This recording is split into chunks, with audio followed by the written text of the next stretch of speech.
ತಾರಕಕ್ಕೆ ಏರಿದ ಬಿಡದಿ ಟೌನ್ಶಿಪ್ ಹೋರಾಟ. DK versus HDK ನಡುವೆ ಶುರುವಾಗಲಿದೆಯಾ ಕಾನೂನು ಸಮರ? ರೈತರ ಪರ ಕಾನೂನು ಹೋರಾಟಕ್ಕೆ ಎಚ್ಡಿ ಕುಮಾರಸ್ವಾಮಿ ಬೆಂಬಲ.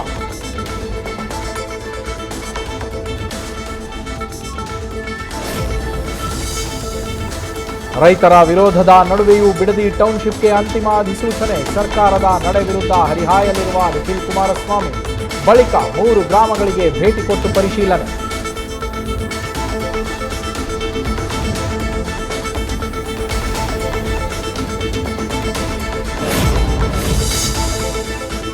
ಬೆಲೆ ಏರಿಕೆ ಬರೆಯಲ್ಲಿ ಬೇಯ್ತಾ ಇರೋ ಜನರಿಗೆ ಮತ್ತೊಂದು ಶಾಕ್. ಪೆಟ್ರೋಲ್, ಡೀಸೆಲ್, ಗ್ಯಾಸ್ ಬಳಿಕ ಅಕ್ಕಿ ಬೆಲೆಯೂ ಹೆಚ್ಚಳ. ಪ್ರತಿ ಕೆಜಿಗೆ 6 ರಿಂದ 10 ರೂಪಾಯಿ ದರ ಏರಿಕೆ.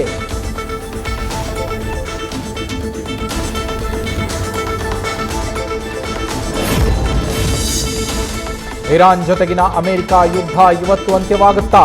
ಡೀಲ್ಗೆ ಸಹಿ ಮಾಡ್ತೀನಿ ಎಂದಿರುವ ಡೊನಾಲ್ಡ್ ಟ್ರಂಪ್ ಬಳಿಕ ಎಲ್ಲರಿಗೂ ಹಾರ್ಮುಜ್ ಜಲಸಂಧಿ ಓಪನ್ ಅಂದ ಅಮೆರಿಕ ಅಧ್ಯಕ್ಷ.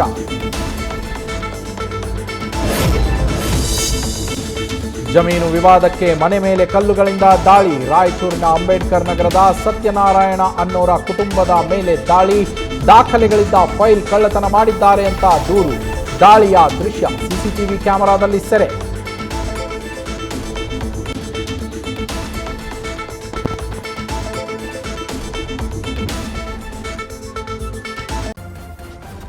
ನ್ಯೂಸ್ ಫಸ್ಟ್ ನಿರ್ಭೀತಿಯಿಂದ ನಿಮ್ಮ ಪರವಾಗಿ.